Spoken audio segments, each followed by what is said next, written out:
Hello, my name is Reverend Dr. Elise Cannon. Today is Tuesday, it's September 24th. Today is day 354 since the attacks by Hamas on October 7th. It's almost midnight here. I'm still in South Korea. That means it's almost 6 p.m. in Israel and the occupied Palestinian territories. I shared yesterday in my daily update that Israel had attacked Lebanon. And this morning when I woke up, the death toll was about 100 people killed. That death toll has increased significantly to at least 492 people killed and 1,600 others wounded. So Israeli airstrikes continued into Lebanon overnight. Thousands of people have fled their homes in South Lebanon. This was the deadliest single day of conflict since the civil war ended in Lebanon in 1990.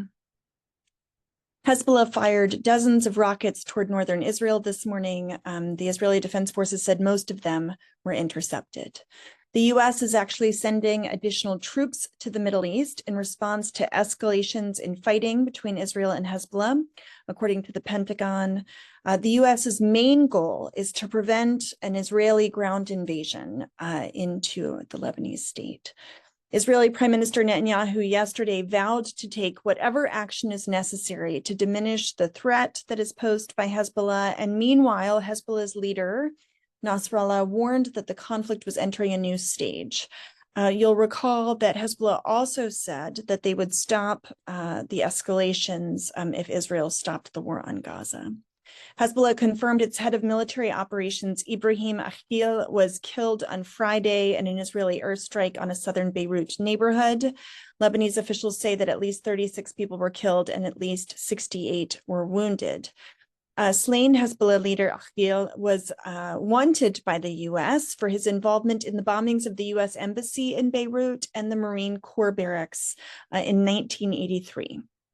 Iran's Revolutionary Guards have banned its members from using any type of communication devices after last week's deadly pager attacks and the two-way radio attacks. Two Iranian security officials told Reuters.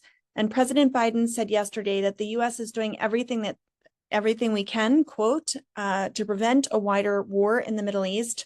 You'll recall I've been talking about how it is already a broader regional war. It needs to be de-escalated. So this rhetoric of not having a broader Middle East war is really not an accurate picture of the situation. U.S. officials say Washington is extremely concerned about the risk of an all-out war and hopes to rely on increasing Israeli military pressure on Hezbollah to secure a diplomatic deal to return civilians to their home on both sides of the border. There's about 60,000 people who've been displaced from their homes in North Israel. There are parts of North Israel that are still on fire. It's one of the main consequences of the rocket fire that's been coming from Hezbollah into North Israel. France's foreign minister said his country is requesting an emergency Security Council meeting on the situation in Lebanon, where French troops are located as a part of the UN peacekeeping force.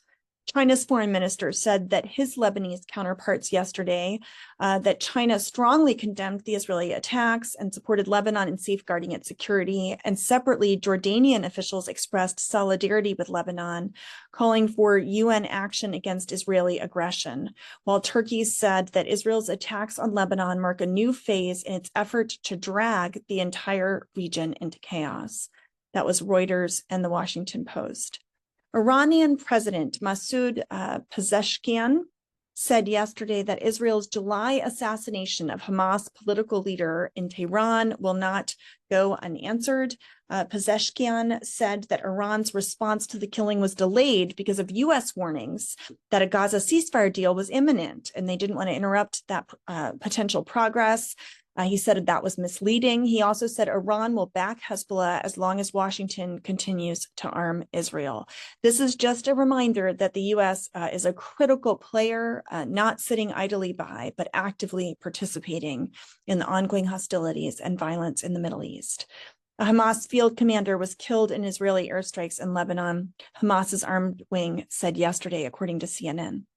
Israeli forces also yesterday struck a school building that was housing displaced Palestinians. This was in Gaza. 3 people were wounded.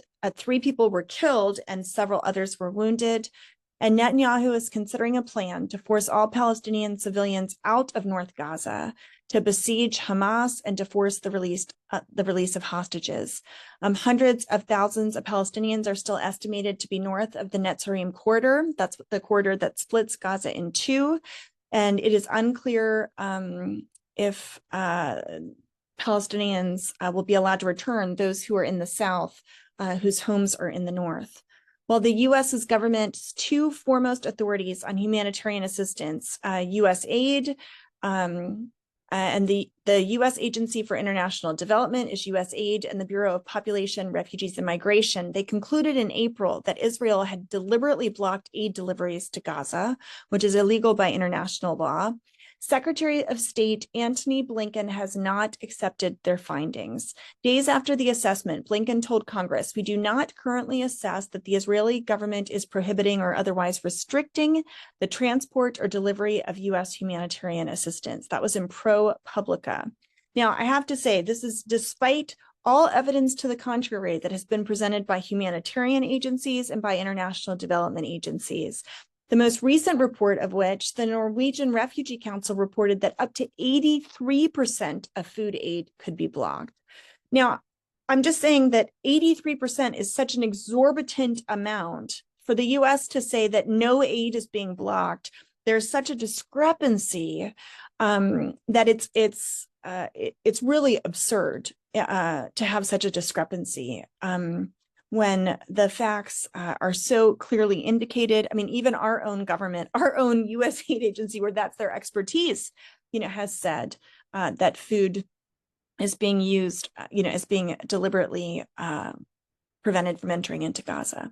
The U.S. yesterday urged Israel to extend its relationships with Palestinian banks for at least a year to prevent an economic crisis in the West Bank, warning that Israel's security was at stake. Some would say that the economic instability of the occupied territories is the greatest security risk to the state of Israel.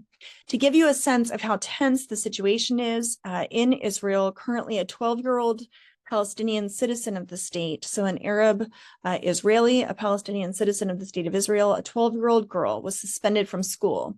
Haaretz reported, in a class discussion, the girls said that children in Gaza were dying of hunger. Classmates said that their village should burn.